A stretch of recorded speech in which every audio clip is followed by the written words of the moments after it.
We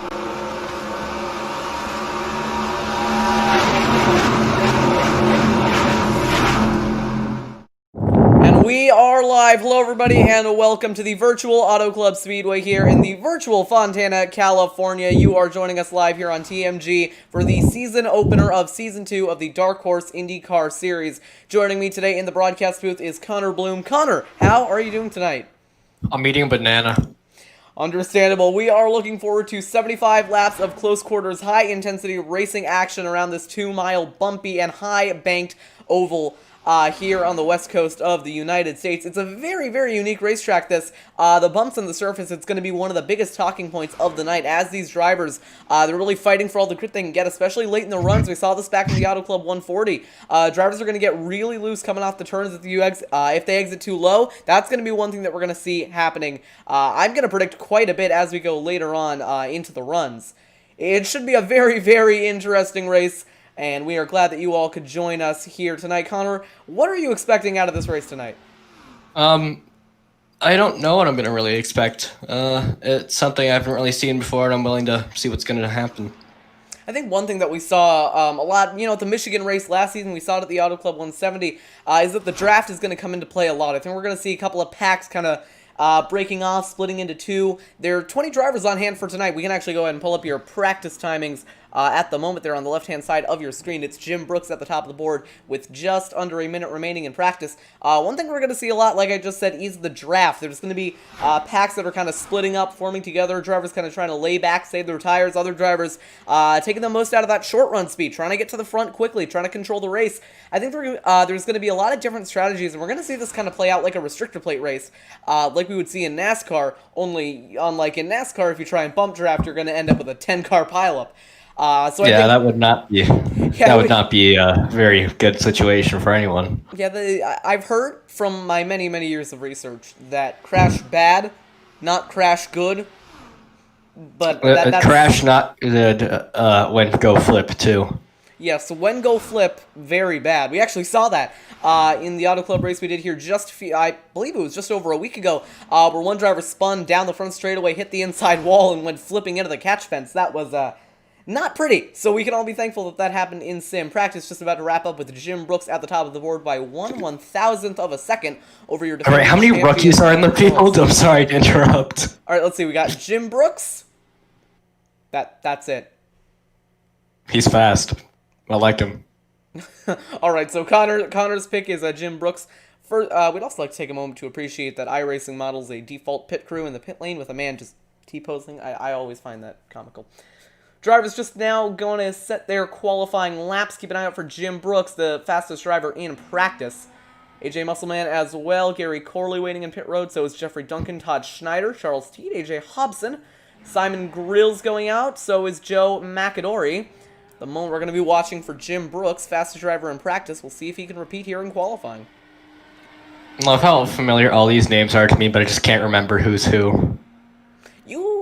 You were commentating the race at Chicagoland, so that's probably where you recognize them from. Well, okay. Well, yeah, I know. I'm just saying. I just don't remember who did what. Yeah, we should probably talk about what happened in that race. Basically, for some reason, my audio output capture just stopped working. I didn't catch it before the race, and I didn't catch it during the race, and yeah, it didn't really go well from there. But we got it all sorted out for this race, at least I hope, unless something has gotten catastrophically wrong. Jim Brooks right there, that was his out lap. Now he is going around to set his first laps of the qualifying session. Nice and low in 1 and 2, keeping it off the wall down the back. One thing that's really going to be key here is just keeping up that momentum on board with the 76. Pretty smooth on the wheel. Hey, you saw a little bit of a wiggle off 4, though. That's definitely going to be something to watch out for. Gotta recall himself, yeah. Yeah, right now, Muscleman at the top of the board with a 30... Never mind, Jim Brooks takes it away with a 32.001, riding on board for his second lap.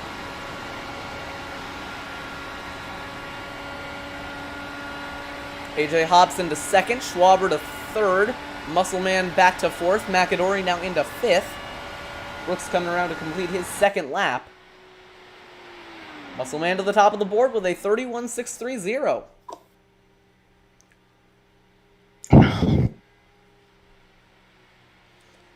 The line now, Jim Brooks is going to go second on his second lap. Muscleman stays at the top. Nicholas Wunk going 9th fastest.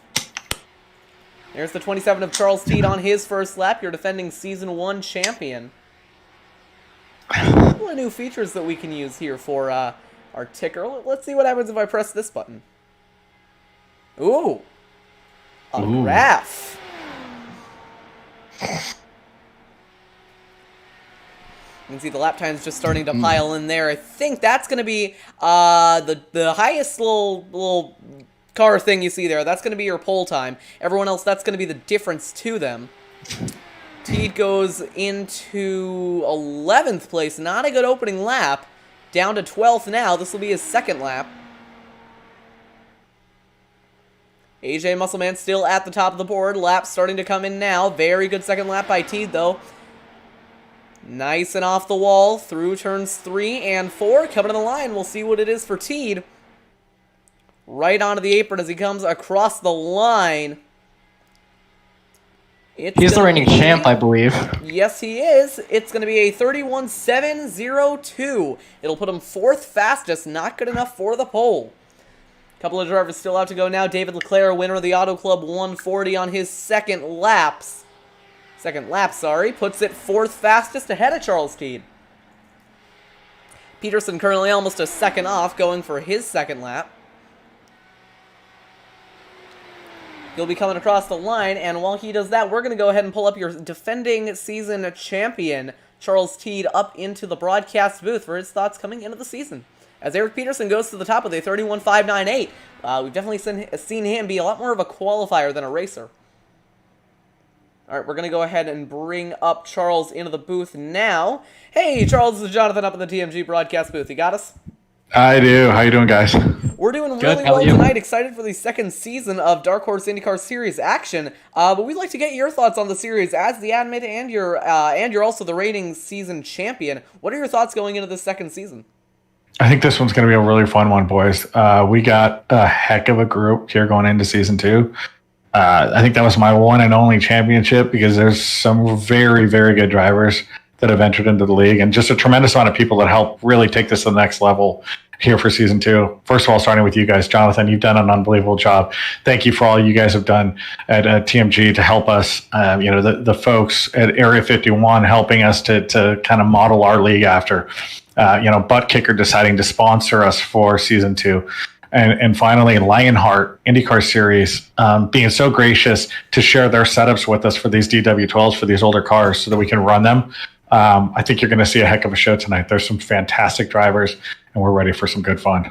Speaking of those fantastic drivers, you have more information on this league than really any of us. Who are going to be some of the faster drivers to watch going into this season? So that front row is exactly what I expected to be up there. Eric and AJ put a tremendous amount of effort into their qualifying runs. Both are very good racers.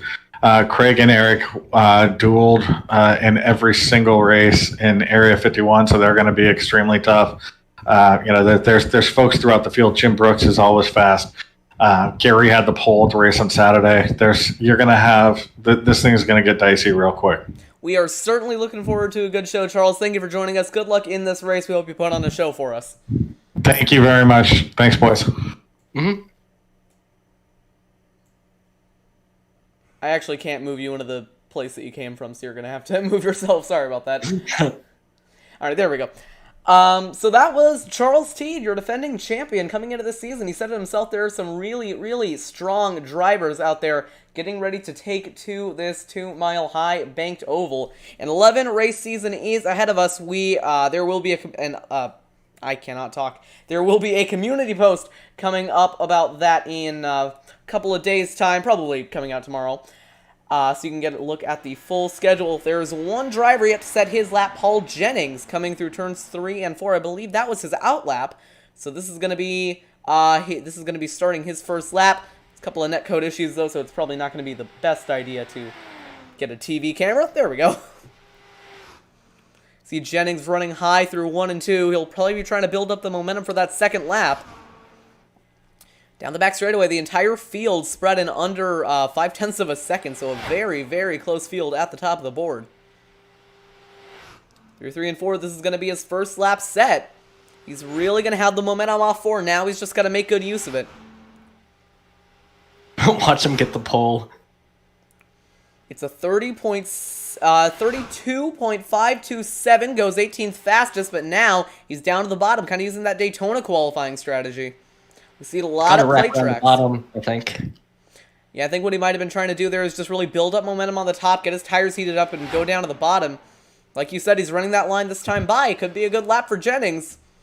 Could we see a last-minute pole? That'd be interesting. Everyone trying to beat Peterson across the line now. Jennings is not going to get the pole. Only 11th fastest with a 31.755. That is going to do it for qualifying. We're going to cut away for just a moment, and we are going to be right back. Don't go anywhere because Season 2 of the Dark Horse IndyCar Series returns right after this.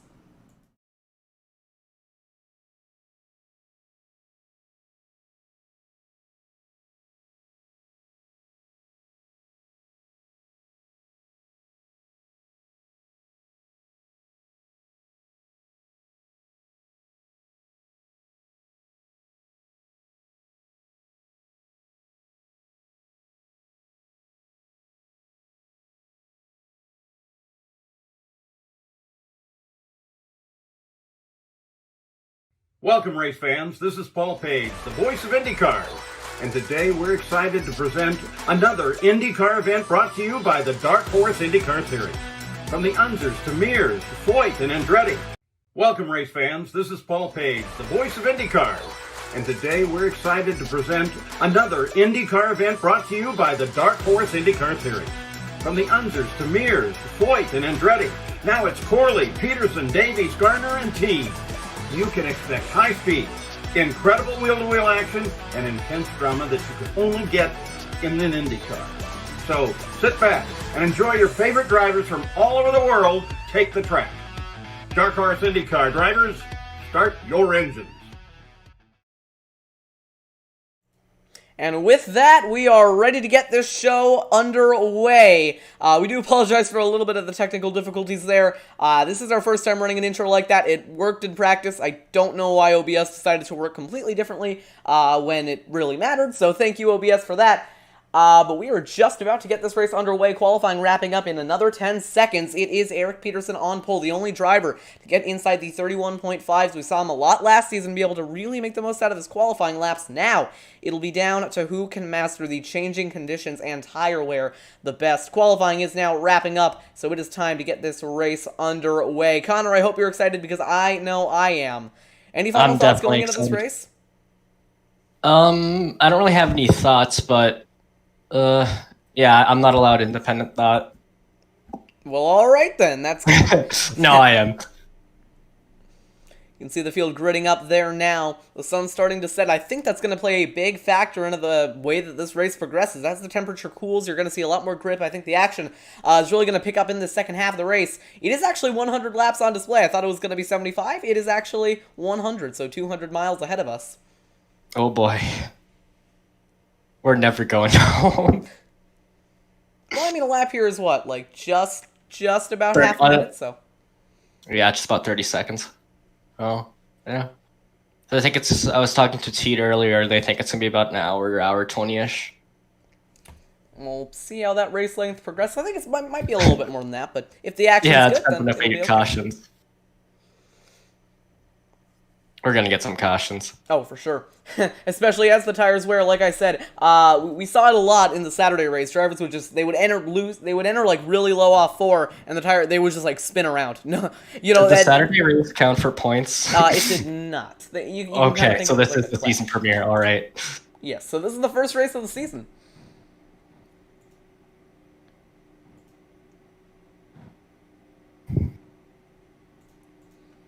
Right there, your pole sitter, Eric Peterson, lining up on the inside, row 1. Everyone else getting onto the racing surface now. A couple more spots left to fill, and we are going to be underway.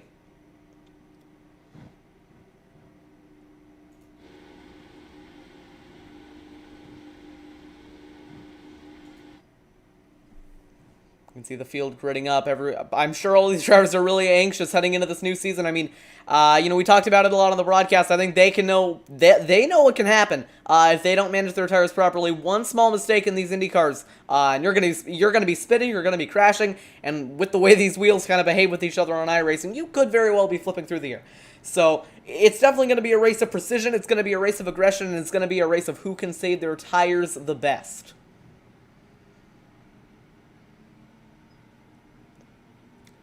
Rolling onto the back straightaway now, the field led by that white car on the inside, Eric Peterson.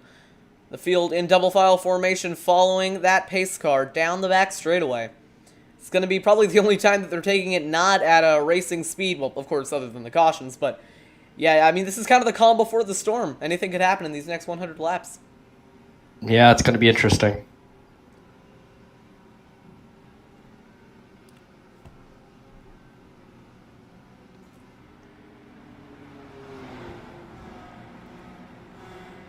You can see your starting lineup now on the left-hand side of your screen, along with pit info in that yellow highlighted box. Peterson and Muscleman going to lead the field to green. They are your top two. What's really going to be important here is getting a good start. We saw it in the late race restart last time out at Auto Club in the 175.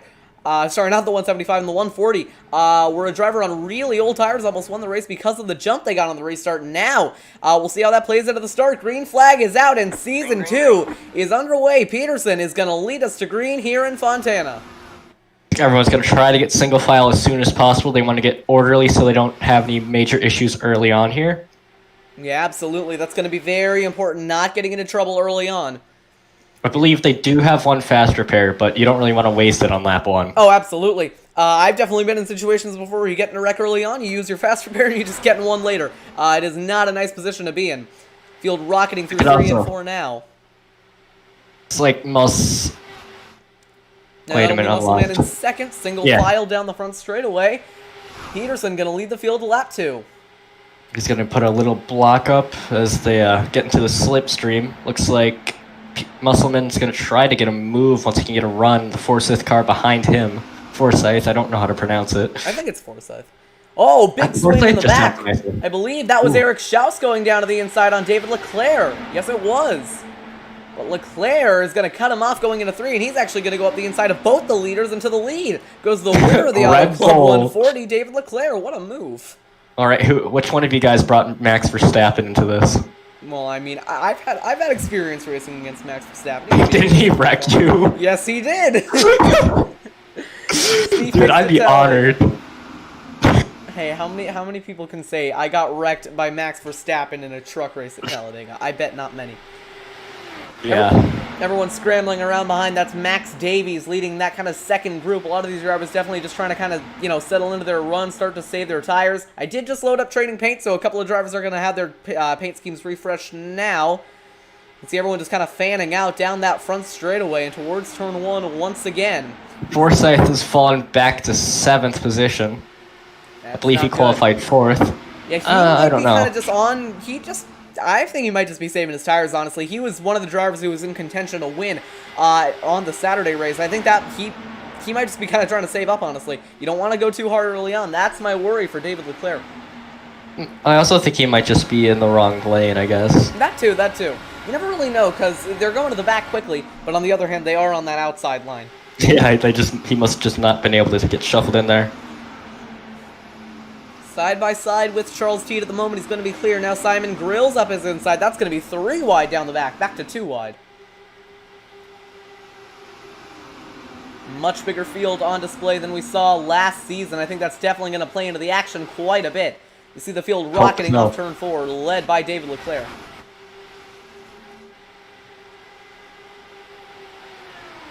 Simon Grills at the moment holding on to that 7th spot. Teed looking to the outside. Forsyth back in 9th. Kind of dropping in behind Teed. I think that's going to be something else that we're going to see quite a bit of.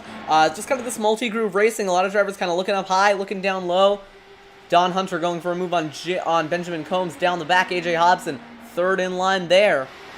Nice to see that Napa Auto Parts delivery still being in use. Yeah, he was actually the winner at Michigan. That was the penultimate race of season 1, I do believe.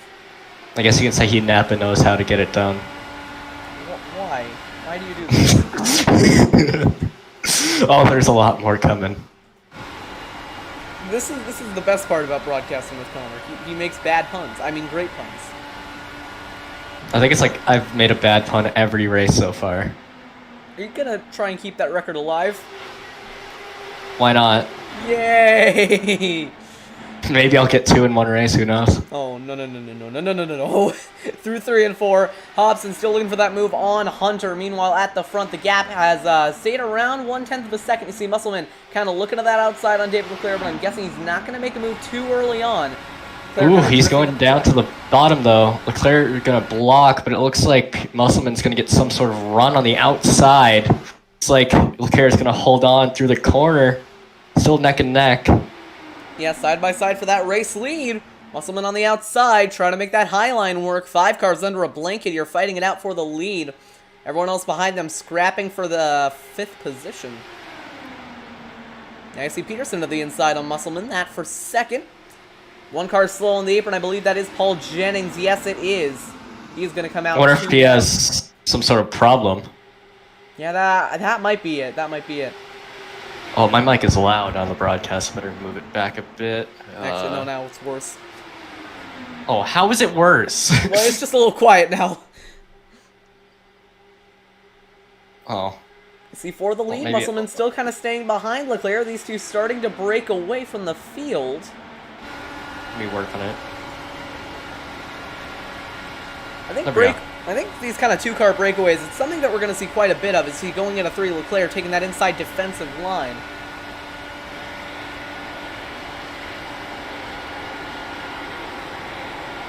I'd be careful, though. That bull might have horns. Get it, Red Bull? Okay. I'm done. I'm done. I'm actually glad that your mic is quiet now, because the puns that you're making aren't quite as loud. You sure about that? Oh, God, no.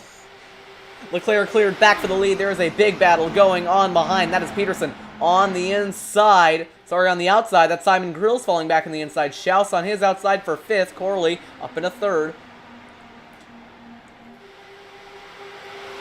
Meanwhile, for the lead, Musselman still on that outside line. Corley, big run through 3 and 4. He's going to have a run on Leclaire here on that inside preferred line.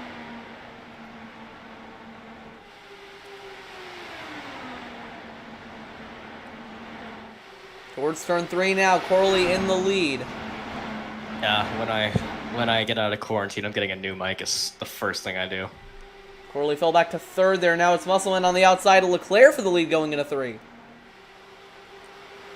Musselman with a run now. Side by side, back to the front straightaway, Leclaire! There with the block, but Musselman's going to take the lower lane and probably take the lead with it. I don't know if that was like an attempt at a slide job. It definitely didn't work. Crossover. I think Leclaire might have actually gotten up into the wall now. Musselman on that inside line is going to take away the lead. And Corley's definitely closing in. Something happened. Yeah, Corley might have saved his tires a little bit more than these top 2. They've really been fighting it out. Leclaire back on the outside of Musselman for the lead through 3 and 4.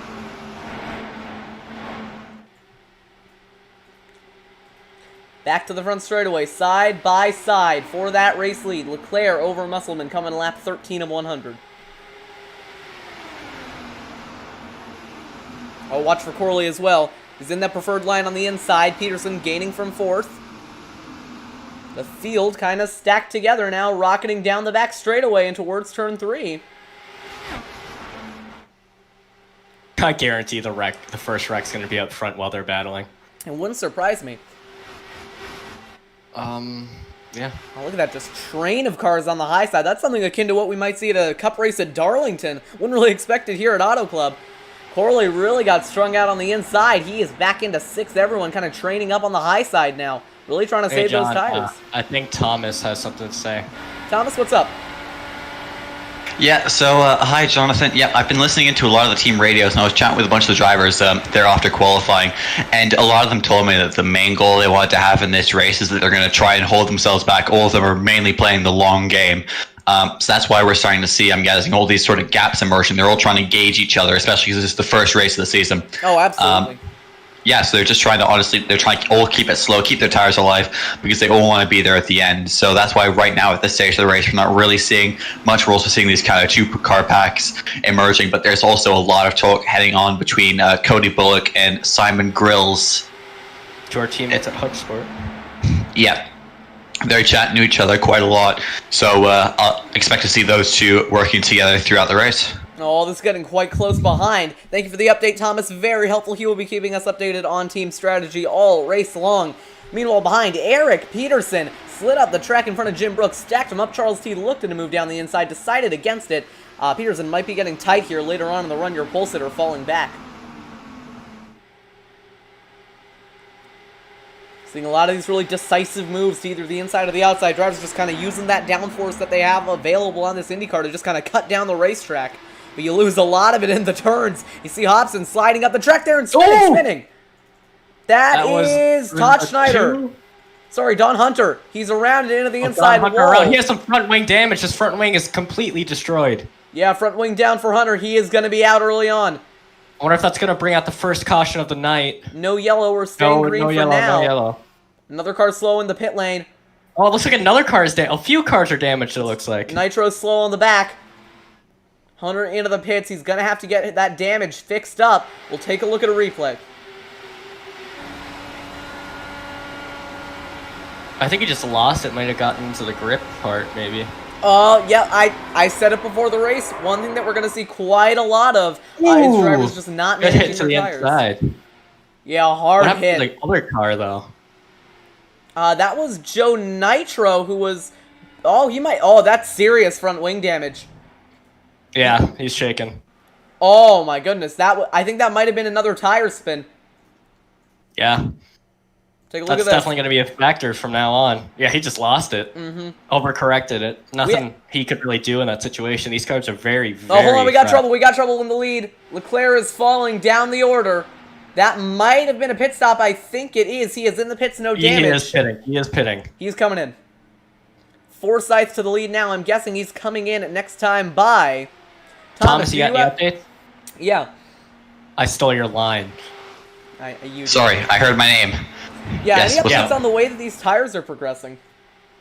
Yeah, I've been listening to a lot of the team radios here, and Lost Season Champion, Charles C. in that number 27 machine, he's been chatting about how awful his tires are feeling, and his teammates are agreeing with him. So I guess that's why we're starting to see a lot of drivers now heading down pit lane, because he was starting to say that they were properly hurting him. So I won't be too surprised if we start seeing a joint pit stop, perhaps, for Dark Horse Racing Team. Yeah, just about half the would be a field good has stayed out strategy. now. Yeah, well, with that big wreck that happened in pit lane, I'm guessing a lot of drivers are kind of thinking, oh, it might be time to pit. We don't want that happening to me. Yeah, absolutely. You know, you see I mean, one there other are two driver getting loose cars on the and- tires, getting tight or whatever, you know, you kind of want to make that call. About half the field has come in now. Just 9 drivers have stayed out, maybe banking on a caution. Yeah, well, the way that we've seen with these tires going down, I'm guessing it's kind of the point now where the longer you stay out, the more risk that you are of someone around you wrecking themselves. But if someone around you wrecks themselves, then you could be in a good position on the restart. Yeah, absolutely. Thank you for the updates, Thomas. We really appreciate it. No worries. Oh, Brooks to the outside on question, Corley. That's but- going to be tight. The door closed right before he could get to his outside. Do you get points for leading laps in this? I completely blanked on that one. I believe you do. Oh, we got a spinner. We got a spinner. Corley.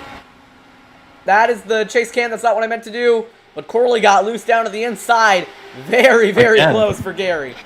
Wait, no, that wasn't Corley who spun earlier. That was Hunter, right?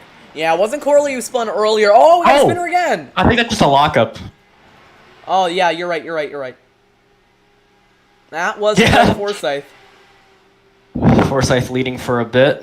I really like that livery. Oh, no, that was a spin. that was a save. Oh, That was a drift. that was a very, very good save. I think that might I have mean, been... that's if you gotta slow down, you might as well. You know, I gotta be honest, I don't think, like you were saying, I don't think that was an intentional call to the pit lane. Watch his hands on the wheel. I actually think he might have been trying to pit. He just got loose in doing so. Yeah, he just got his rear end just kind of slides up on him. You could see that earlier in the curve. You could see him trying to correct for that, and he did it correctly. Yeah, he didn't even move his hands that much, and It he's takes a gonna lot of slide skill. out of his box. It takes a lot of skill to do something that cool. So now the lead is handed over to Eric Schaus, only 5 drivers staying out. Does have most of the field trapped a lap down, though. AJ Hobson in second, maybe looking at a run at the lead here. A lot of these drivers are just kind of staying up high at the moment. That's definitely the safer line to be running. It's not faster, but it definitely greatly reduces your risk of spinning. Oh, big run here. Big run here for Hobson. I'm getting some reports from Thomas in our group chat that, who was it again? That Grills has some problems with the car. He believes he has some damage. It's just not behaving for him. Simon Grills with problems. Gotta wonder if that might just be some Problems! hardware. Problems! Gotta bring some... Was that Rick Allen? Yeah. No way it wasn't. That was... No way it All wasn't. 3 wide. Uh-oh. Oh, they got this. These guys are like some of the best drivers I've ever seen on iRacing. They're not going to have a big accident anytime soon, I hope. Not jinxing it. I'm going to knock on wood. Oh, Nicholas Wong sliding into the pit lane. I think he might be against the wall.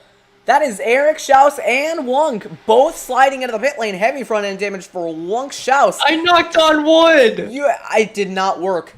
So that'll force 3 of the top 4 into the pit lane. Hobson, the only driver out on track now. Strategy starting to come into play as Wunk is going to have to serve as fast repair in order to get that front wing fixed up. And I don't know if he overshot his really box. Yeah, he did. Okay. Alright, take a look at this. I don't think we're going to have any accidents anytime soon. Yeah, you really did a good job with that one now, didn't you, Connor? Watch this. Oh! Yeah, it's just that the rear end just comes around on the in turn 4. It just... Oh, yeah. Look at that damage, though. That crinkled up pretty slowly.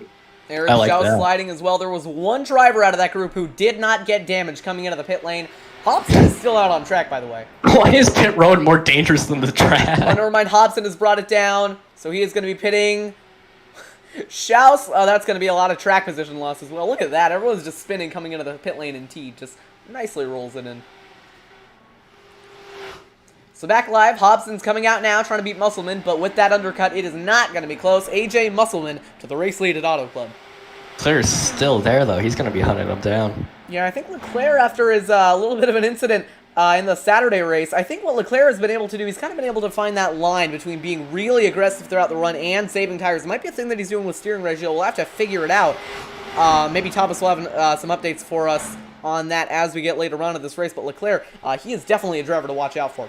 And it is ironic that his name is David Leclaire and he's running a Red Bull paint suit, but, you know, I won't ask. Not even spelled the same. You're not funny. You know what? Okay. I'm kidding. I was gonna say something like that eventually, but know you you stole it. Ooh, crossover. Speaking of which, David Leclaire to the inside. I wonder if you just let him by. That was too easy. That might be it, too. I think these drivers know that Leclaire is being quite aggressive here. He's made it work, though. I like the aggression, but I'm afraid of how long he can keep doing that. Oh, yeah, absolutely. You can only be aggressive for so long until it goes over the edge. We'll see if Musselman decides to fight it back here. Looks like he's going to gain some sort of run in the corner. Not really going to pan out. Yeah, he's looking outside. Leclaire slid up off 2. Really, the only way to correct oversteer is to kind of intentionally understeer. Yeah. One other thing that I find pretty interesting, a lot of these drivers went 20 laps on their stints. Well, some of them have basically gone up to like 30. So we're kind of looking at a difference here between a 4 and a 5 stop strategy. We'll have to see how that pans out.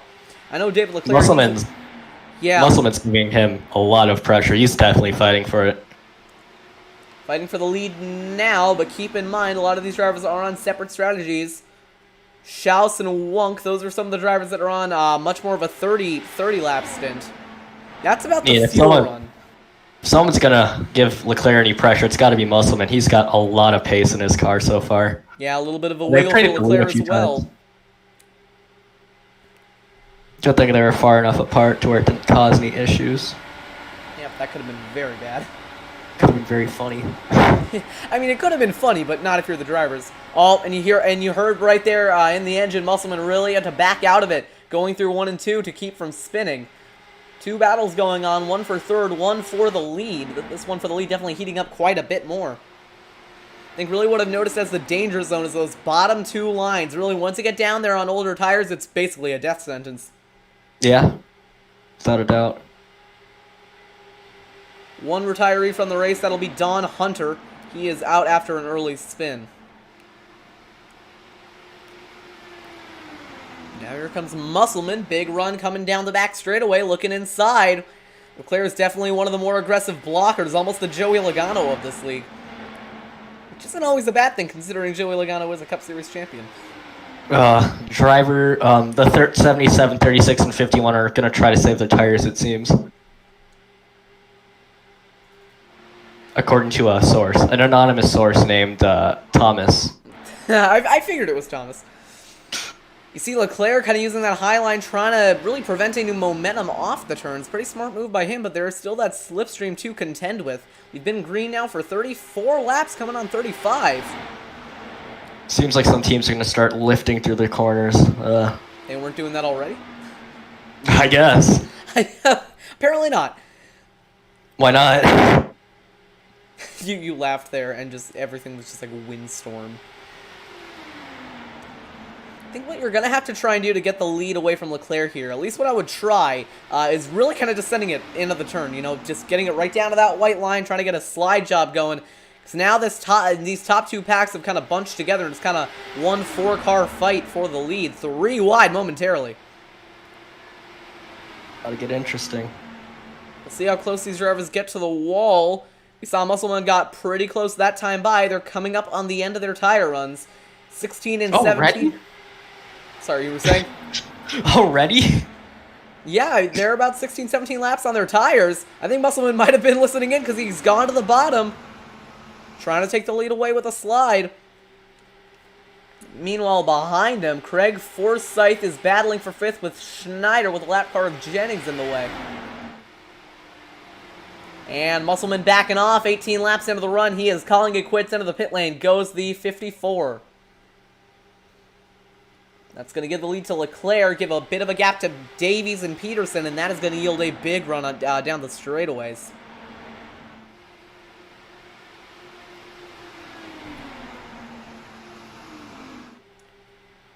Thomas, I don't know if you're listening into the broadcast, but if you are, let us know if you're hearing anything about strategy, because I am very, very intrigued with the way these drivers are deciding to split their stints, as we see Peterson backing off through 3 and 4. He is going to duck it below that white line, bring it into the pits. Wasn't Peterson the guy that almost won at Chicago? I believe he was, and then he actually spun it on his own, so that might make him a little bit more cautious. Yeah, he's probably practiced on pit road entry a bit bit we got more. a lead change. Max Davies to the lead over David Leclaire, lap 38 of 100. Leclaire just kind of letting him by, without a doubt. Yeah, I think Leclaire, I think he's definitely, I think what we saw at Auto Club was kind of full send Leclaire. Now I think we're seeing him kind of back off a little bit. He's definitely showing a little bit more restraint as Davies is going to bring it into the pit lane. 18 laps into his run. Forsyth staying out, Benjamin Combs bringing it in, having a nice solid run inside the top 5. But now David Leclaire clear of the field by 2 some seconds. Complaints over the spin with Don Hunter, it seems. I'm guessing that would be that it didn't bring out a caution. Yeah, I was thinking there was going to be a caution. I don't really know the caution procedure, but I feel like that's something to look at. Real quick. Because it was 2 cars. Okay, I know that the funny meme would tell us not to like this paint scheme, but take a look at that paint scheme by Joe McAdory. I really like it. Yeah, if it didn't say Coca-Cola on it, it'd be my favorite. It's a Garrett Smithley throwback, right? Right, guys? Yeah. I mean, I'm wearing the Pepsi shirt right now. I kind of... Hasn't Garrett Smithley ran that, like, 2 years in a row now? I don't think they can afford another paint scheme. Ooh, the shade. Battle for They're busy breaking NASCAR's charter rule. They own basically all of the charters, but regardless of that, David Leclaire has now gotten 16 laps on his tires. Forsyth only 16. No other drivers bringing it into the pits inside this top 5.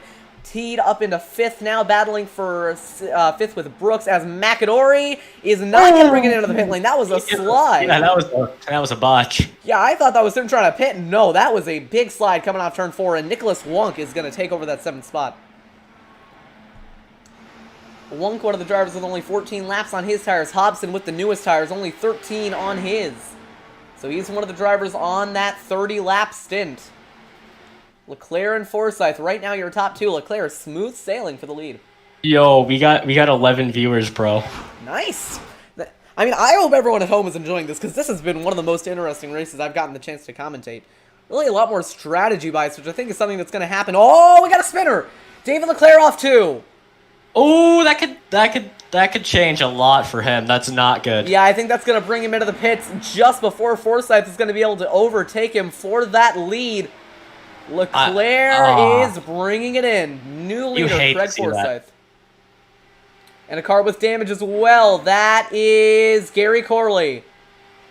Corley with damage, going to bring it into his box. That is new for him. Yeah, he had a little bit of an adventure through the grass. We'll take a look at what happened to Corley, because it could have been contact with Musselman. Apparently Thomas saw some strats. Thomas, what you got? Yeah, so I was, That's a replay, but oh my, okay. no. Yeah, no. I'm just seeing that. Yeah, Thomas, continue on while we watch Gary Corley go for a bit of a flight. Yeah, so I was chatting with AJ Musselman, and he was talking about the fact that right now it's looking like there's going to be two extremely different strategies, as I'm sure you guys have noticed. But his thought he's basically trying to short pit all of his tires, because he's saying that after about 16 laps on these tires, the tires are becoming absolutely shredded and very difficult to drive with. That is very interesting. So he's saying, fingers crossed right now, none of his competitors are listening, that he's aiming to pit every 18 laps until the end of the race. 18. All right, maybe we should not name names when we talk about strategies. Keep it mysterious. Exactly. So that's what he's told me. He's told me he's looking for that 18 lap window is what he's looking for. So right now we're looking at that conflicting strategy with then some strategies of the other drivers who are just looking to make an absolute massive long run, as we've seen some drivers going for even 30 lappers.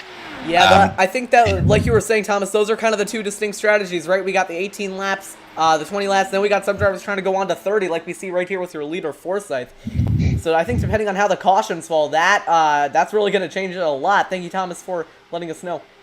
Yeah, one final thing. Sorry to carry on here. Our 17th place running man, Simon Grills, is also complaining about some sort of vibration. Oh. Force feedback, yeah. Tell him to turn it off. No, not that, because apparently it's going absolutely mental. So he's trying to have a look at that as Joe Nitro is in the booth. What you doing, Joe? What's up, Joe?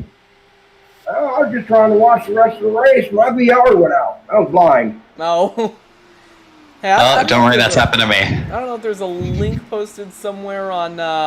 I don't know. I'll do it. I'll do it. Don't worry about it. I got this, and at the same time, we'll keep listening in all the things to bring you guys all the updates throughout the race. But very interesting for Simon Grills to be reporting a vibration. I'd have to think that would either be a hardware issue on his wheel, or that might just be something that's going on with his car. So maybe a tire going down for Grills. Well, you could probably feel a tire going down. I mean. Yeah, I mean I don't know. I've actually never had a tire go down. I don't really know what it would feel like. Yeah, me neither. Musselman right now in 9th, a lap down, fighting for the lucky dog with Max Davies. I believe that rule is in effect. Forsyth staying out on his 24th lap of the stint. Hobson on lap 20. Forsyth right now leading by about 2 seconds.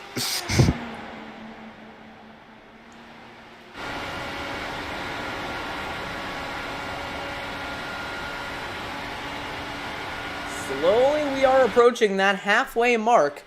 Coming on to lap 49 of 100 as Musselman is going to dive it down to the inside, down the front straightaway. A very decisive move on Davies, and he is going to take away that first car at 1 lap down position. So Lucky Dog goes to AJ Musselman now. We'll see if he can try and unlap himself. As you see Davies there looking for a move for 8th, but Musselman holds on.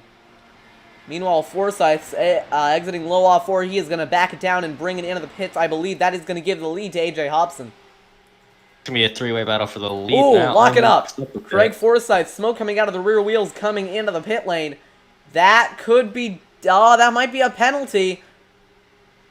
Now, I don't know if he was going fast enough to warrant it. I hope not. He's fast.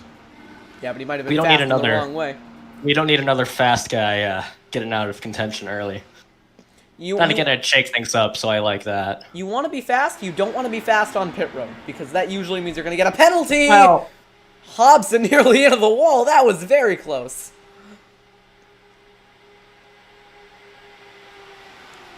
Musselman and Davies now have both unlapped themselves. David Leclaire currently the last car 1 lap down. Right now, just right in the middle of these green flag pit stops, so if a caution came out, that would be very unfortunate. I think it'd be pretty funny, but... I mean, a lot of things would be unfortunate, but also funny. I mean, I was laughing when they were spinning on pit road, so... They just wrecked. Lol. David Leclaire back out on track. He's going to be the next driver trying to get himself back onto the lead lap as Davies and Musselman nearly come together entering turn number Update 1. from Thomas, he says some drivers are thinking they're going to struggle on fuel at the end, so we're going to have to watch out for that too. Yeah, I know a fuel run around here is about 30 laps in the Indycars. We'll see how that plays into it. Hobson right now on the 24th lap of his stint. It's going to be really interesting to see all these strategies at the end. I'm wondering if they're going to try to stretch their tire runs. That's going to definitely create some drama. Oh yeah, absolutely. I think a lot of the drama from this race is going to come from the strategy. Halfway down, halfway to go. Right now, only 4 cars on the lead lap. Gap at the front, 18.7 seconds. So Hobson, far and away the leader at the moment. He's going much longer on his tires, though. Very good battle right now between Musselman and Davies for the final spot on the podium.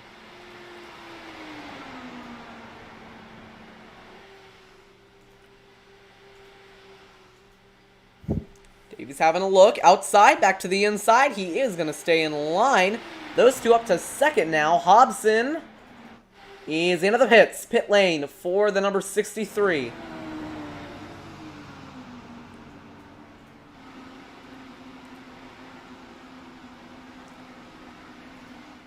So Hobson comes in. It's going to give the lead to Musselman if he can beat him back around.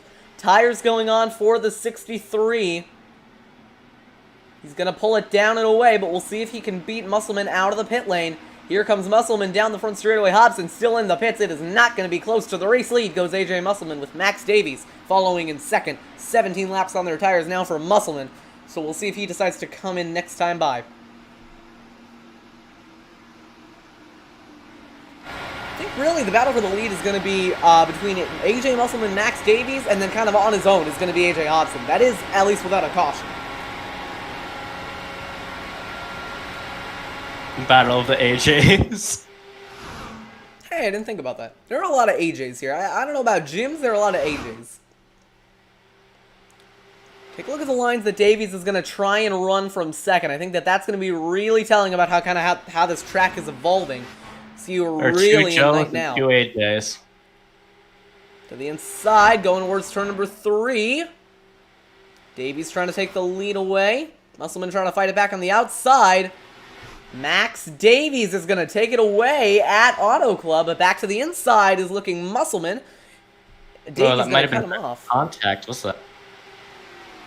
Look who's coming from third, though. Yeah, they left. I'm back. Apparently some drivers are struggling with rear stability, though.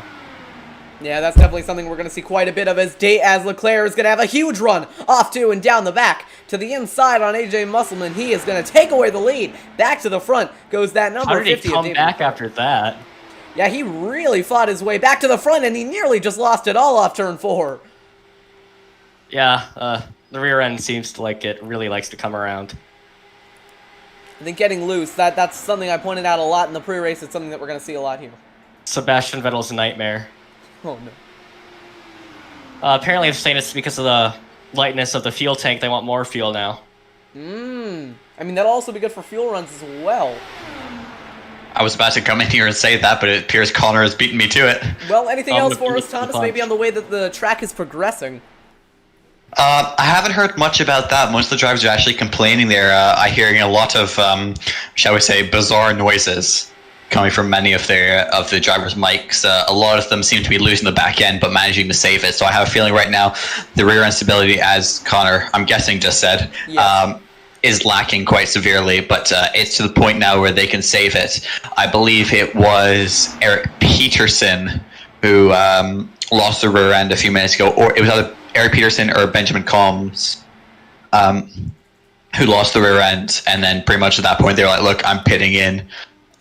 So AJ Musselman as well was saying pretty much the same thing. He said no matter how many laps are left in the race, I'm going to fill up my tank fully, because that's just where we're feeling the most stable right now.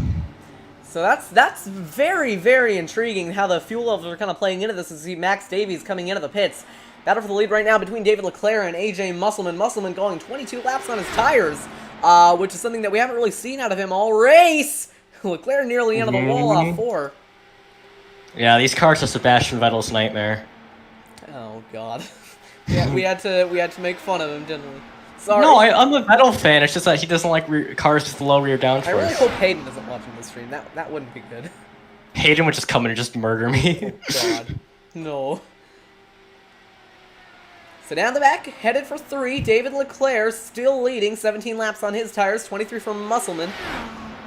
Rocketing through 3 and 4, getting right up against that wall. I think as the sun is going down, the track is really going to pick up in terms of grip, and that's going to help these drivers kind of save that rear end once it starts coming around. 60% of the way through this thing. Wow, that was a hard percentage to come up with, wasn't it? Oh, absolutely. I had to look at a number and then add a percent to it. Wow. I know, right? Leclaire right against that high line. AJ Musselman following him as well. Right against that outside seam. No one really able to get a run, and when they do get a run, they're not really using it. Hobson, who came into the pits a little bit ago, now 7 laps on his tires, is going to be trying to head for the front of the field. Schneider, next car back for position. So this right here is the battle at the front as Musselman drives it down off 2. Here we go for the lead again. Ooh. Not going to make it work. He is going to step back in line, headed for 3. He might make it work this time. No, never mind. And I think he's going to pit. I was like, oh boy, he might get a run. Nope.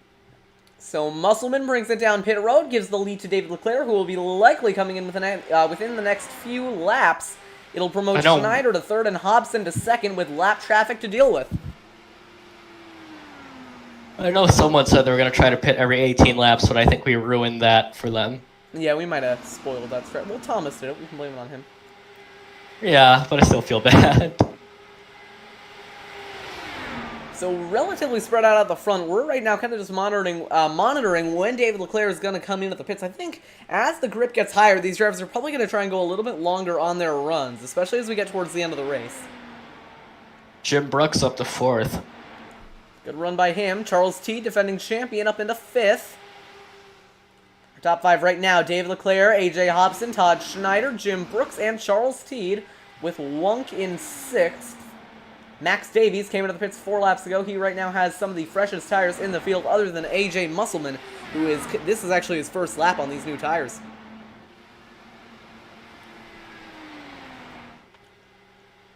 Oh, Leclaire's into the pits as well, and he's backwards on the pit exit. Pit entry. Well, hi, Vettel. David Leclaire has spun it from the lead. This is not good. He's lost a front wing as well. Oh, yeah, no, he's... Oh, no. Unfortunately, I he believe can't even go straight. Oh, he's... I don't believe he's going to recover from this one. Yeah, this is, nah, he's just going to tow it. David Leclaire out of the race. Oh.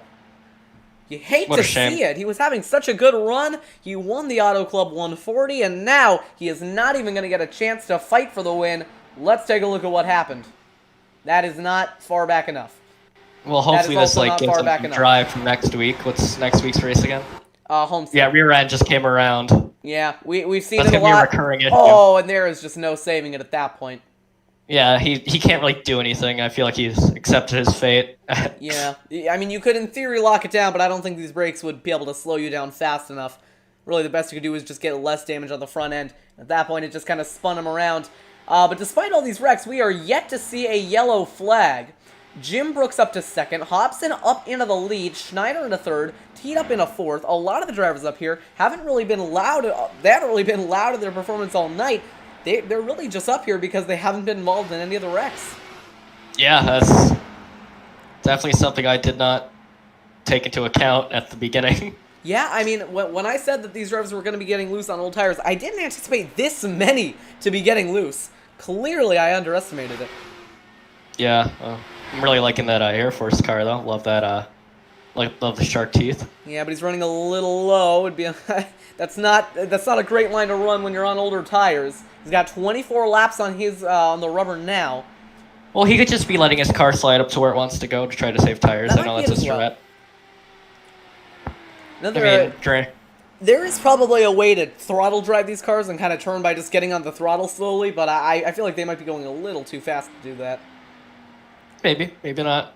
It's also a chance that he's just not comfortable running the high line. Definitely takes a lot of adaptability to be able to do that. Not every driver has it. I thought I saw him getting loose.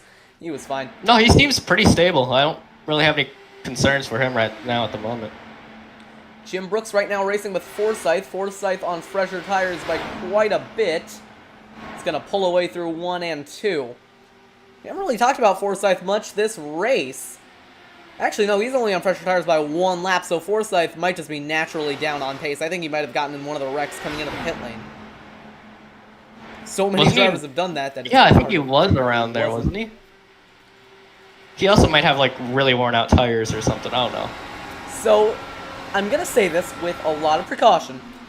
This might be Hobson's race to lose. But I say that knowing Knock that... on wood right now. Yeah, hold on. But I say that knowing that he could very easily lose it. This isn't anybody's race at this point. Auto Club's turned into a beast. You would think that. I really believe in Hobson. The thing is, one mistake, he's going to be out of it. Right now, your top two both racing with lap traffic. Charles Teed has gotten around Nicholas Wonk. He is up into third. Sorry to interrupt, but how much fuel can they put in the fuel tank? Could that be why he's slower? I have no idea. Oh, Hobson had to dive off the high lane coming off turn 2. We'll take a look at a replay. And that was just him trying to break the draft. Never mind. False alarm. Brooks and Teed still second and third. No one coming into the pits yet. 13 seconds between your first spot on the podium and your final spot on the podium. Meanwhile, Hobson starting to exit a little lower off too. I don't know about that one. None of these drivers into the pits yet. Jim Brooks is has the oldest tires out of the top 3. He's got to be careful coming into the pit lane. We've seen it bite these drivers in the past. Anyone coming in this time by? Hobson staying out. Brooks going to high to pit, and Charles Teed. I believe he might even be in 1 and 2. No, he's in 3 and 4. He's in 3 and 4. Can we talk about how much talent it takes to drive these cars, though? Oh, absolutely. When I first saw them, I'm pretty sure I would have been the first guy to wreck out. Yeah, I mean, when I first saw them, I was like, oh, you just hit the gas and you turn left, and the downforce does the rest. No, you don't do that. In a NASCAR Cup car, you do. Not. Is this a good time to give you some interesting race information? Absolutely. Yep. So I was chatting with some of the drivers, and right now they're not entirely sure what they're doing with strategy. But one thing that Charles Teed told me was that after about 10 laps, the track starts to feel extremely slick. So basically, saying this is getting worse and worse throughout the race. So they're really struggling with that. In other news, the current thought with a lot of the drivers is the drivers to watch at the end are essentially the drivers from about 6th through 9th. So that being Max Davis, Eric Peterson, AJ Musselman, and Craig Forsyth. Those are the drivers that they think are going to be the ones to watch at the end. Oh, Brooks into the pits along with Charles Teed. No, Teed stayed out. Right now he's Are we racing going for to put that position car with missing Wonk. a front nose, or are we just going to ignore it at that point? Which one? On pit road, there's a car without a front nose. That is... Oh, is that Davies? No, it's not. It's not. That might be Schneider, Combs, Forsyth. I don't recognize the car from the front end. That is Simon Grill. Well, it doesn't have a front end anymore. Yeah, exactly. I think it does have I think it does have a front end. You just can't see it. Yeah, that's Simon Oh no, Grill. it doesn't have. Oh no, it doesn't. It doesn't. No, it does not have a front end. So Simon Grills might have wrecked coming into the pit lane, but he was not really in contention, so we're not going to pay too much thought to it. What we're really going to look at here is the strategy with the leaders as Wonk and Teed both come in, but Wonk might have gone wide. He locked up just a bit, no damage, but it might be a speeding penalty. Now it's down to Hobson when he wants to come in. 22 laps on his tires, but he is stuck in traffic, so it might not be a good idea to come into the pits. We'll monitor this race between Teed and Wonk coming out of the pit lane. Teed is in, so is Wonk. Neither of them missing their boxes. Wonk going to be coming out now. Few seconds left on the stop for Teed. He is going to be down and away. Does not get jumped by Nicholas Wonk. He is going to be fine coming out of the pits. Now we'll wait on Hobson to see if he comes in. Hobson's been out for quite a minute, hasn't he? 23 laps on his tires. Does not come in. Watch for Schaus. Stays out. Musselman stays out. So now we got Jim Brooks, Todd Schneider, Charles Teed, and Nicholas Wunk, the most recent drivers to pit. But there might be a penalty coming Wunk's way. We did see him locking up just a bit coming into the pit lane. But he might have been fine. So info on Simon Grills quickly. Sorry, Jonathan. Yeah, absolutely. Yeah, so he's saying that, in slightly more tame words, that the car keeps snapping on him, and he's now fully out of the race. So he'll be your third retirement along with Nitro and Hunter. Not going to see drivers out of the race, especially since Grills was pretty competitive early on. We're coming up on 20 laps to go, and just a few here. We are yet to see a caution, and that kind of amazes me. I think we're just kind of waiting on one guy to mess it up on track and spin it onto the racing line. 25 laps on the tires for Hobson now. I'm guessing he's going to bring it in this time by. He is. And he is not going to mess it up. So I think Hobson is going to be good until the end, given he doesn't get a penalty. He's going to roll it in a pit lane. All good out of the 63. That was perfect. That was beautiful. Like Thomas said, we're going to have to watch for Musselman, Davies, Peterson, and Combs. Update on Charles Teed. Right now, he is battling... That is a lapped car, so that is David Leclaire. Schaus falling back. No. Wong still on track. Teed jumped He's just him. a lapped car to you now. Why do you do this? David, if you're listening, I love you, and you'll come back from this. Alright, so side by racing for second. That is Davies going up the inside on, I believe that is Jennings. Paul Jennings, by the way, abysmal qualifying lap. Spun it early on. He's inside the top 10 now. So a very quiet run for Paul Jennings, but he has finished top half at the moment. So very, very good job to him. Musselman still out. 18 laps on his tires this time by. Davies in second, trying to hunt him down for the lead. Peterson in third. This right here, your three-car battle. But your leader from the last time pitting, AJ Hobson, is quite a ways back now, just about half a straightaway.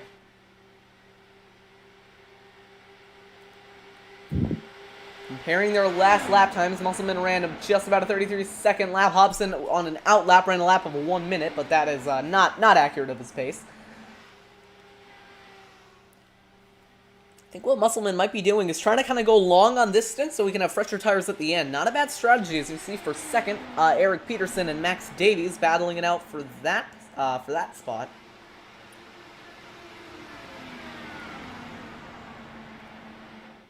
Davies holding on over Peterson. We'll see if Musselman brings it in this time by. About a second between first and second. Musselman low in 3 and 4. I'm guessing this is going to be the stop. Into the pit lane goes the 54. Little loose, but no issues there. Peterson coming in, Davies staying out. Hobson staying out as well. He is going to inherit the lead. I think Hobson at this point can make it to the end. What about Brooks? Oh, they are battling right now, but Brooks' tires are about 5 laps older. I don't know if that's going to make much of an difference if he's You would think. taking care of him.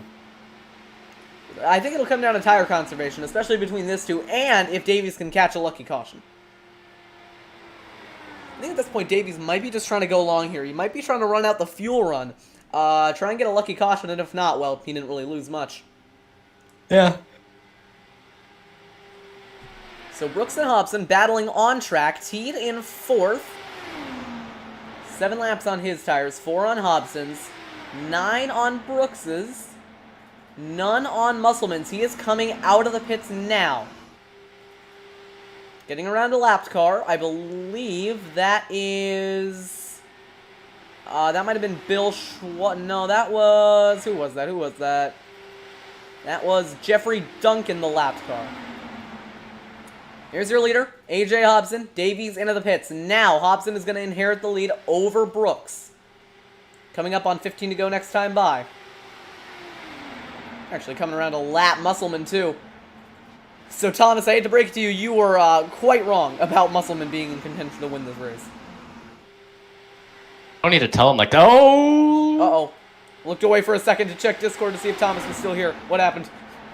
Oh, nothing. They were just getting pretty... He was trying to wiggle to get draft or something. I don't know. It was just something. Something happened.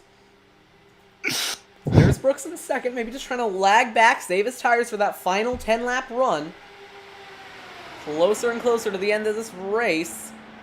It's very important to get that momentum for the rest of the season. If you can win race 1, you got a big mental advantage over your competition. Side by side down the back. 1.5 tenths between them. Just down to 1 tenth now with the slipstream. Musselman gonna be holding them both up in his dirty air.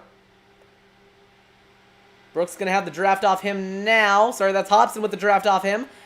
Goes up high. The way they're driving, they're gonna wreck each other.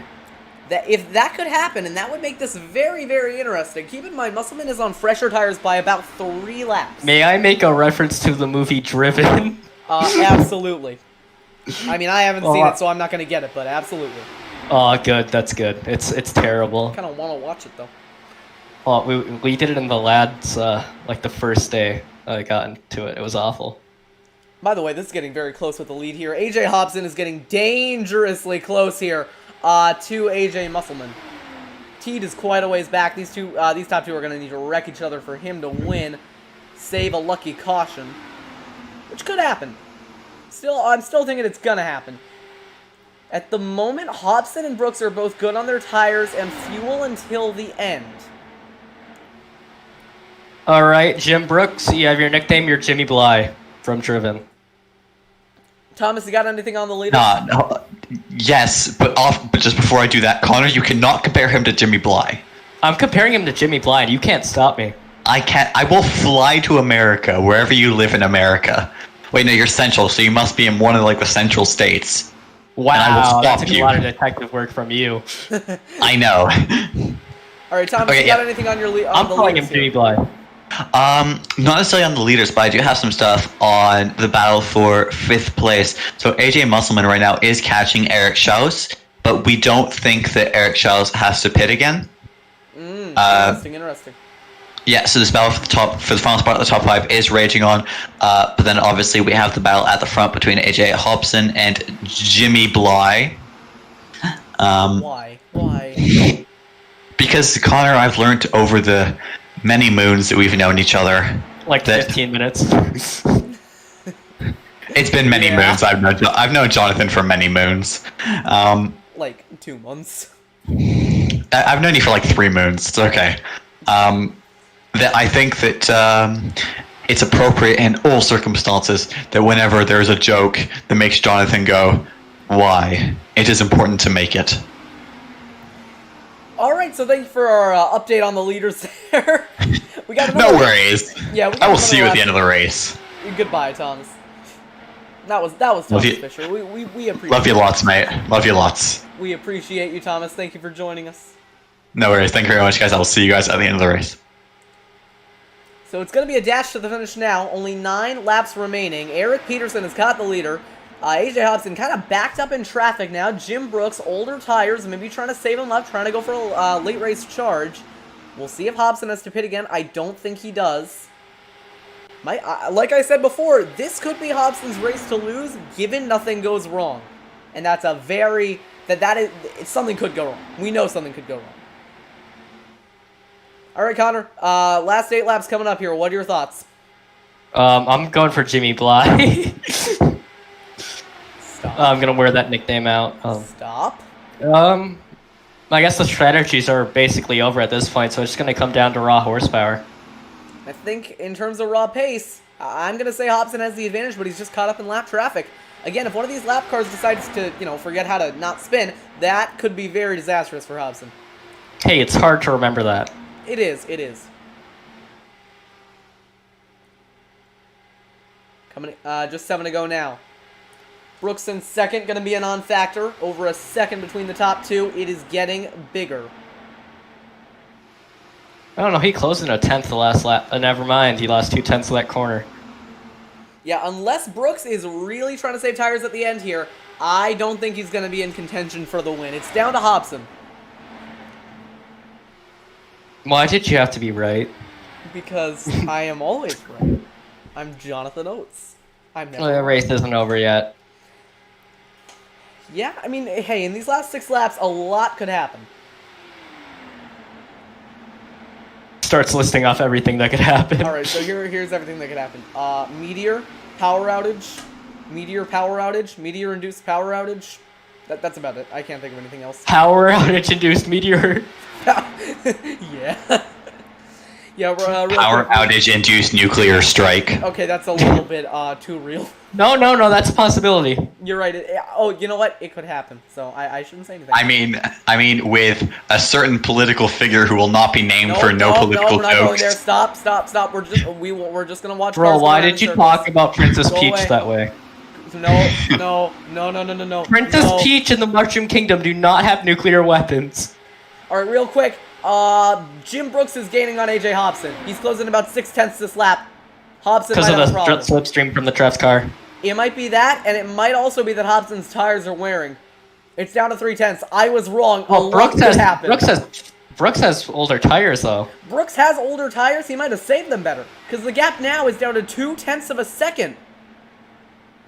Brooks either is like pushing the push to pass button, or I don't even know. He almost spun it off too there. He hit the DRS. He got that DRS going. He fell back just a little bit though. He got Alright, down to turns out 0.3 DRS back. on ovals was not a good idea. No, DRS on ovals sounds like a great idea. We should have it on the Cup Series.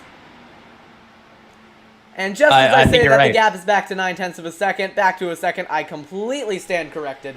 We're gonna have to ask Hobson what happened there at the end of the race, because he, in like a lap, Hobson just lost a solid 0.8, gained it all back the next lap, through to go. I feel like I heard one car in the wall behind. Closest battle on track right now is between AJ Musselman and Peterson. That is for 6th. Oh, that got very close.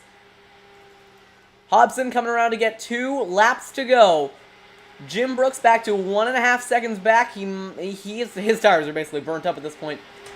Teed and Wunk going at it for 3rd.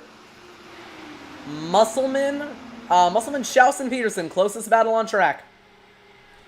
So unless these guys wreck, I think it's going to be Hobson's race.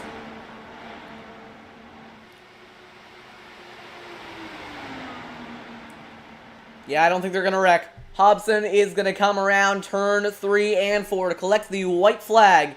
1 lap remaining in Auto Club. It's been AJ Hobson. Really, for this last half of the race, he's played the strategy much better than everyone else. While he might not have been the greatest on raw pace, I think that what Hobson had over everyone else is his ability to manage tires, get the strategy nailed, and now is going to pay off in a big way. Closest battle on track for 3rd, 18 seconds back of Hobson. Through 3 and 4 for the final time. Turns out patience pays off. Absolutely. 3 and 4 for the final time. AJ Hobson is going to pick up the first win of the season. He is going to win an Auto Club checkered flag at the 63. Brooks into 2nd. And this is going to be the battle for 3rd. Charles Teed right now leading over Nicholas Wunk, going to turns 3 and 4. Wunk just a car length back. He's going to have the slipstream off 4, but coming to the line, Charles Teed, your defending champion, is going to hold on to 3rd. Wunk into 4th, and AJ Musselman is going to bring it through 3 and 4 to come home in 5th to round out your top 5. It is AJ Hobson winning in Fontana. Oh, is there a crash? I think that might have been just people wrecking on the cooldown lap for fun. Oh, okay. But that was a very, very well-managed race by AJ Hobson. While I don't think it was the greatest race in terms of sheer spectacle, I think it more than made up with that in the way the different strategies played out, the way the different drivers were really able to fight. And in the end, it was AJ Hobson who managed the race, managed the strategy best. He is going to come away with your season opening victory. AJ Hobson, your winner here in Auto Club. We'll see if he decides to burn it down on the front straight away. That'll be up to him.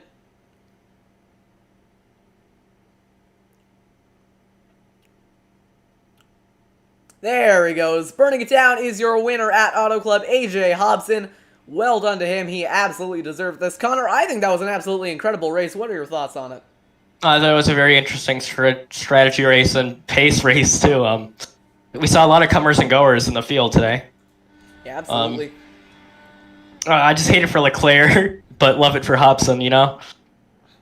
And Brooks, I believe this is his first start getting a podium. That's definitely going to set up some momentum for some great runs later on. Yeah, absolutely. I haven't actually seen Brooks that much in the series. I don't think he raced at all last season. If he did, it wasn't on TMG. But he's going to open his campaign with a second-place finish. And how about your defending champion, Charles Teed, coming home in third? It's not going to give him the points lead right away, but that's going to be a big momentum boost. Well, he would. I can't believe you discrediting himself by saying he won't be able to defend it. A third place.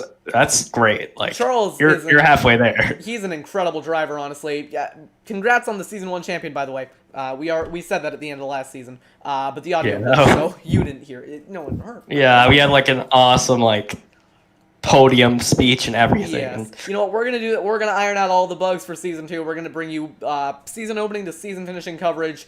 But AJ Hobson, your race 1 winner. We're gonna be right back after this for your post-race interviews here on TMG.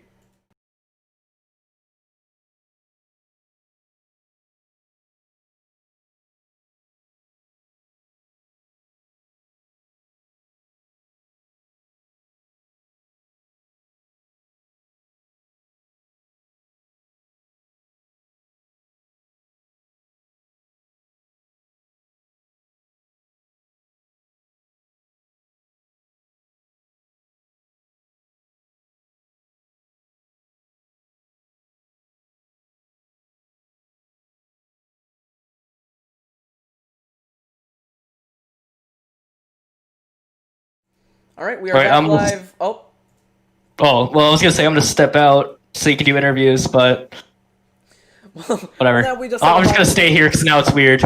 Yes, it is. Jim, welcome to TMG. Congratulations on your second place finish. It was looking like at the end there for a second like you were going to have a really good battle. You closed in about 8/10 in a lap, and then you lost it all the next lap. What happened there?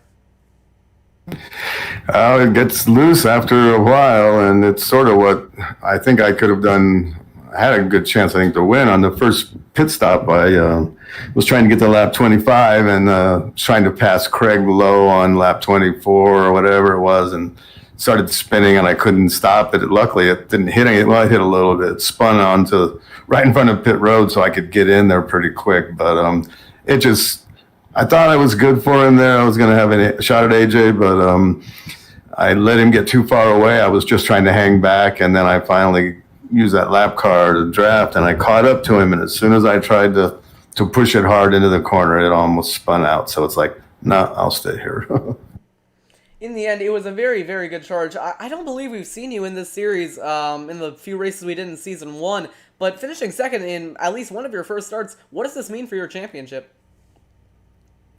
Hey, it's good. I don't know. Give it a shot. Yeah, no, I've been running with Charles Teed and stuff. I'm over at Area 51 part of the time, too, so that's where we know each other from.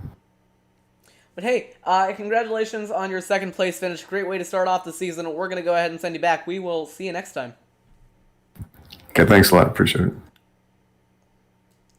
Alright, I think I might have moved him into a completely random channel, but I can't move him into the one where everyone is because it's locked to me, so I'm doing my best here. Next up, we're going to bring Charles Teed up into the broadcast booth because he was able to finish third in the first race of the season. You're defending champion. Hey, Charles, this is Jonathan up at the TMG broadcast booth. You got us? I do. How you doing, Jonathan? We're doing great. You guys put on an incredible show there. Charles, you were able to come home in third. After in the pre-race interviews, you said you didn't think you had much of a chance at the championship. Well, you at this point have a 100%. Yeah, you got a podium. Yeah. Yeah. that was a fun one. So. It was a fun one. It was two different strategies. I think we're all shocked that there were no yellows as loose as the cars got at the end of a run. There were a few single car spins, but we've agreed as a league to not have that bring out yellows and let iRacing run it. With that being the case, there's some folks that must have been really uncomfortable with the car being loose, and there's people that are very comfortable with racing with a loose car. You know, Jim was very comfortable. Obviously, AJ Hobson was because those guys were very fast. I settled into a spot early on in the race and just said, hey, we're going to race. We're trying to get a top 5. And it was kind of a battle of attrition. Really, there was kind of a divide in the field between those top two. It was really Hobson and Brooks, the last half of the race. And then there was kind of everyone else. What do you think made the difference there between those two packs? Yeah, I think they were both, like I said, very good at managing and getting in the power in the second half of the corner with a loose car. Jim and I ran together for a few laps, and he had really good car control off, and I could tell I was holding him up, and there was no reason to race. So at one point, I just moved down, and he went and took off, and I never saw him again. So then it was really just race within our means, and my teammate Nick Winnock and I both were able to finish third and fourth. So it was a good first race of the year. Hopefully, it was fun to watch. It was absolutely fun to watch, really fun to commentate. Thank you, Charles, for joining us in the booth. Thank you for choosing us as your broadcasters, by the way. We look forward to a very exciting season with you, and congratulations on your third place finish. We are going to go ahead and send you back. Really quickly, I want to give a thanks to you guys and also to Lionheart for helping on the setup, the folks at Area 51 for running with us in our group here that we have here at Dark Horse. It was a lot of fun. Thanks. Thank you, TMG. Hey, no problem. We're going to go ahead and send you back. Good show tonight. Congrats on your... Thank you. I keep sending them to random channels because I just can't figure... like, no one's in turn 4 racing, but that's not the point. Thank you all for tuning in. This was a very, very enjoyable race. Different than a lot of what we've seen on TMG in the past. It went caution-free, but nonetheless, it was a very, very exciting race, Connor. I'm sure you can agree. Any final thoughts before we go ahead and sign out the broadcast? You know, I don't have any thoughts. I'm done thinking, man. It just makes me sad. Stop thinking, people. It's bad for you. And on that very, very optimistic note, we are going to go ahead and say goodnight from TNG. We're glad you all were able to tune in and come along for the ride. But until next time, this is Jonathan Oates, Connor Bloom, and Thomas Fisher, who helped out with the pit reporting. We are going to be signing out. We'll see you all next time.